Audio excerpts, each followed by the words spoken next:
कि जैसे मैंने सुना है कि जो ब्रह्मा भगवान जी हैं उनके ज़्यादातर मैंने देखा है कि उनके 3 सर होते हैं, तो कोई उनके पीछे लॉजिक है कि उनके 3 ही सर क्यों हैं? बाकी जैसे और देवी देवता हैं उनके एक ही सर देखे हैं ज़्यादातर, लेकिन ब्रह्मा जी को हर किसी पुराण में, विष्णु पुराण में, हर चीज़ में मैंने उनके 3 ही सर देखे हैं, तो ऐसा क्यों है?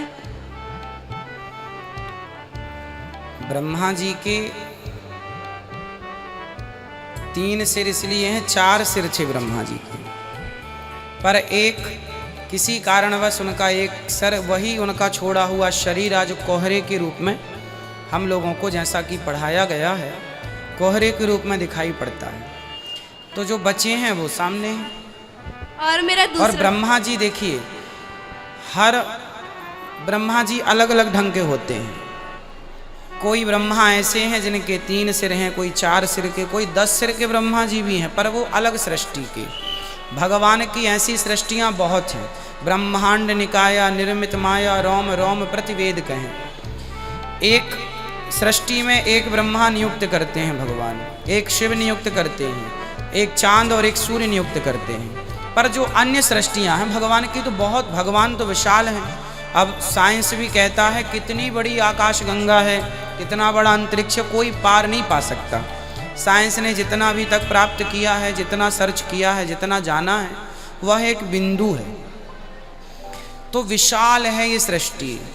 तो किसी सृष्टि में 3, किसी सृष्टि में 4 मुख वाले, किसी सृष्टि में 5 मुख वाले, चारों। जब ब्रह्मा जी का प्राकट्य हुआ तो जन्म लेते ही उन्होंने देखा कि मैं कहाँ से आया हूँ, किस दिशा से, चारों तरफ देखने से उनके 4 सिर हो गए, इसलिए 4।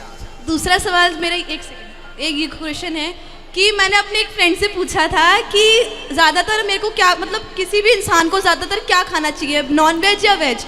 तो इस इंसान ने, मतलब उस बंदे ने बोला कि भाई देख, वो उस इंसान, मतलब किसी इंसान के ऊपर डिपेंड करता है कि वो उसके अंदर मन में क्या है।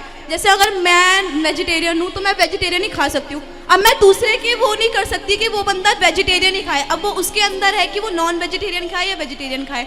लेकिन मैंने उससे पूछा तो उसने ये बोला कि अगर तू मतलब वेजिटेरियन है, पर तू किस हिसाब से वेजिटेरियन हो सकती है? मान ले कि एक पेड़ है, वो पेड़ उग रहा है, अब उस पेड़ से जो भी फल हो रहा है तो वो जो तू खा रही है वो भी तो एक नॉन वेजिटेरियन हो गया। तू किसी चीज़ को जब उससे निकाल के खा रही है तो वो नॉन वेजिटेरियन ही तो हो गया। तो मैंने उसका जवाब फिर नहीं दे पाई मैं। अब आप दीजिएगा जवाब। देखिए ऐसा है, जो मांस खाने वाले लोग हैं वह ऐसी दलीलें रखते हैं। अब जो सात्विक दाल चावल रोटी खाने वाले हैं वो कुछ समझदार हैं तो उत्तर दे पाते हैं, कुछ समझदार अर्थात वो जानकारी ना होने से उत्तर नहीं दे पाते। उत्तर यह है, जैसा कि उन्होंने कहा कि गेहूं हमने बोया तो गेहूं का पौधा निकला, उसमें फसल लगी, फल लगे, गेहूं लगी, तो हमने उसे काट लिया, तो वो भी तो एक हत्या है उनके हिसाब से। पर उनको बताना कि बेटा गेहूं तब काटी जाती है जब पेड़ सूख जाता है, फसल पक गई। चने का फसल जब पकती है चना सूख जाता है, वो सूखने की स्थिति में होता है। तो वो जो गेहूं में प्राण है, गेहूं में भी एक जान होती है जिसके कारण वो अंकुरित होता है ना। चने में भी जान है तब तो अंकुरित है। तो उसकी जान, उसमें जो जान है वो हमारी जान को बचाने के लिए, उसके प्राण हमारे प्राणों को बचाने के लिए है। आप गेहूं खाइए, वो चीखेगा नहीं, चिल्लाएगा नहीं, रोएगा नहीं, खून नहीं निकलेगा। आप किसी मुर्गा को पकड़िए, चिल्लाएगा, चीखेगा, काटोगे तो खून निकलेगा। उस मुर्गे की आँखें हैं, उसका दिल धड़कता है, उसका भी हमारी तरह ही बनावट है लगभग, कुछ कुछ हमारी तरह खून है, हमारी तरह उसके भी हड्डियाँ हैं, हमारी तरह, मतलब वो प्राण हैं, सांस लेता है। तो उसमें और गेहूं में, अब आप कहो एक तरफ मुर्गा खड़ा करो, एक तरफ गेहूं खड़ी करो, तो गेहूं आप खाओ ना चीखेगी ना चिल्लाएगी। मुर्गा, गेहूं खाने के लिए ईश्वर ने बनाया है।